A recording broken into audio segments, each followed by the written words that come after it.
Penemuan 7 mayat yang mengambang di Kali Bekasi, Jatiasih, Kota Bekasi membuat geger warga sekitar. Ketujuh mayat itu ditemukan mengambang di lokasi yang sama, Minggu, 22 September 2024, pagi.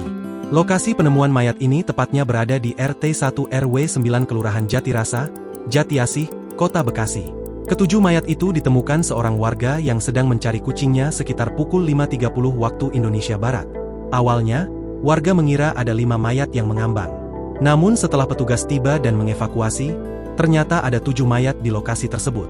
Belum diketahui apa penyebab ketujuh orang itu bisa tewas dan bagaimana kondisinya. Namun, ada kesaksian dari seorang warga. Aryo, 17, warga yang menjadi saksi penemuan mayat itu mengatakan bahwa jasad manusia yang ditemukan itu rata-rata berusia remaja yang hampir seusia dirinya. Ia pun menduga jasad remaja itu adalah warga yang hendak tawuran. Saat jam 3 pagi, saya sempat melihat dan berpapasan dengan rombongan remaja. Mereka sepertinya mau tawuran, namun saat itu tawurannya belum terjadi. Penyebabnya, karena saat itu petugas kepolisian melakukan penyisiran sehingga para remaja ini membubarkan diri, ujar Aryo. Sementara itu, Kapolres Metro Bekasi Kota, Kombes Dani Hamdani mengakui adanya informasi dari warga bahwa dugaan tewas ketujuh jenazah tersebut karena tawuran.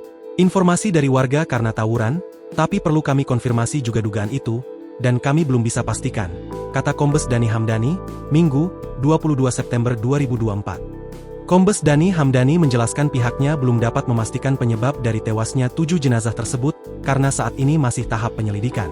Hanya saja pihaknya baru dapat memastikan bahwa kondisi ketujuh jenazah tersebut tidak ditemukan bekas luka.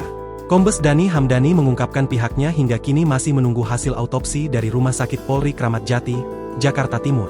Selanjutnya jenazah masih diperiksa di RS Polri guna keperluan penyelidikan lebih lanjut, terkhusus juga identitas para jenazah, tutup Kombes Dani Hamdani.